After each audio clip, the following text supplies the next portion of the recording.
Chapter 25. The Sabbath Year. While Moses was on Mount Sinai, the Lord said to him, "Give the following instructions to the people of Israel. When you have entered the land I am giving you, the land itself must observe a Sabbath rest before the Lord every seventh year. For 6 years you may plant your fields and prune your vineyards and harvest your crops. But during the seventh year, the land must have a Sabbath year of complete rest. It is the Lord's Sabbath. Do not plant your fields or prune your vineyards during that year. And don't store away the crops that grow on their own or gather the grapes from your unpruned vines. The land must have a year of complete rest. But you may eat whatever the land produces on its own during its Sabbath. This applies to you, your male and female servants, your hired workers, and the temporary residents who live with you.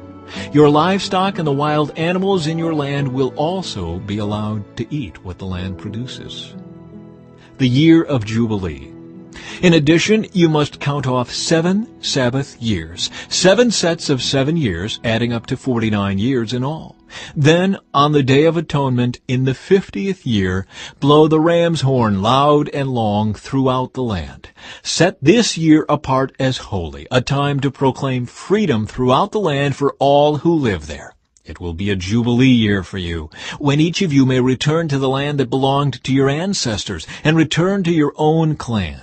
This 50th year will be a jubilee for you. During that year, you must not plant your fields or store away any of the crops that grow on their own, and don't gather the grapes from your unpruned vines. It will be a jubilee year for you, and you must keep it holy. But you may eat whatever the land produces on its own. In the year of Jubilee, each of you may return to the land that belonged to your ancestors. When you make an agreement with your neighbor to buy or sell property, you must not take advantage of each other. When you buy land from your neighbor, the price you pay must be based on the number of years since the last Jubilee. The seller must set the price by taking into account the number of years remaining until the next year of Jubilee.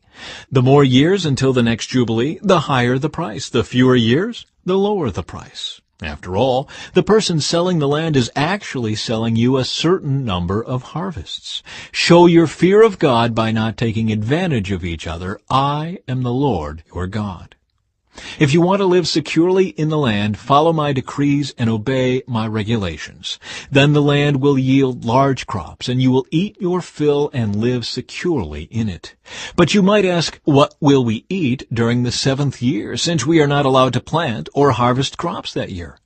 Be assured that I will send my blessing for you in the 6th year, so the land will produce a crop large enough for 3 years.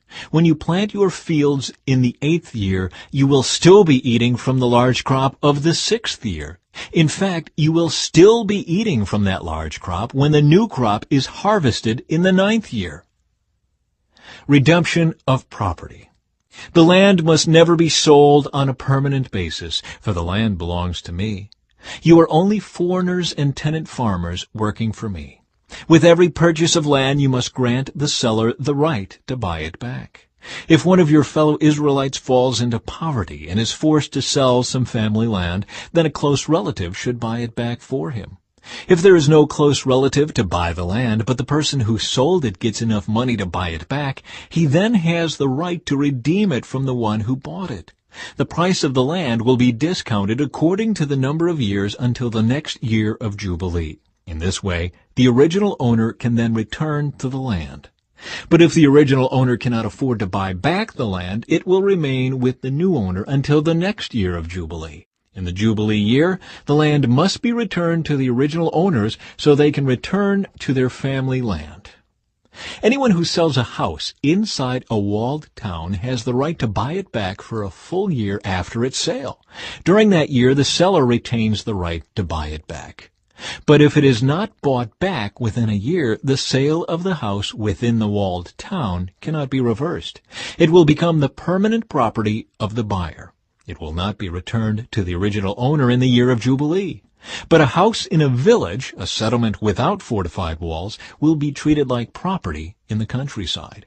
Such a house may be bought back at any time, and it must be returned to the original owner in the year of Jubilee. The Levites always have the right to buy back a house they have sold within the towns allotted to them. And any property that is sold by the Levites, all houses within the Levitical towns, must be returned in the year of Jubilee. After all, the houses in the towns reserved for the Levites are the only property they own in all Israel. The open pasture land around the Levitical towns may never be sold. It is their permanent possession. Redemption of the poor and enslaved.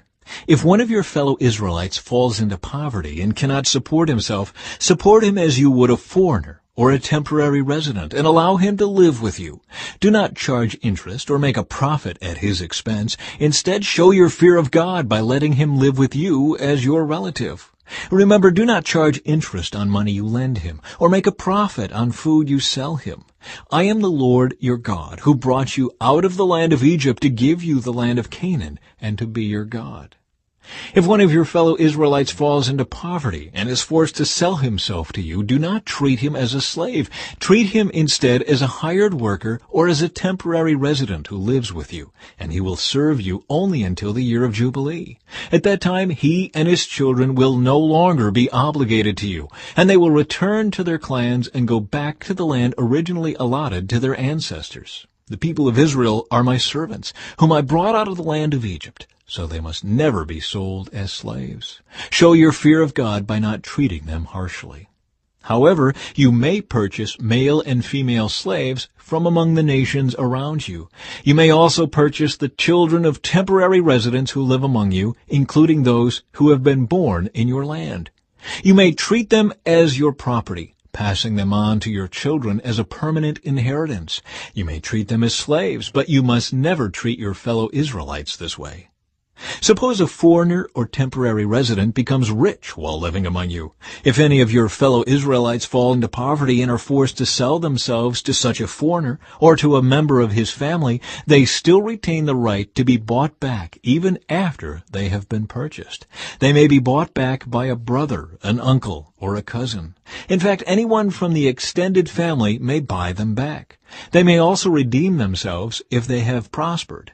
They will negotiate the price of their freedom with the person who bought them. The price will be based on the number of years from the time they were sold until the next year of Jubilee, whatever it would cost to hire a worker for that period of time.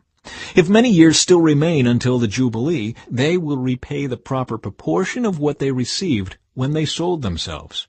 If only a few years remain until the year of Jubilee, they will repay a small amount for their redemption.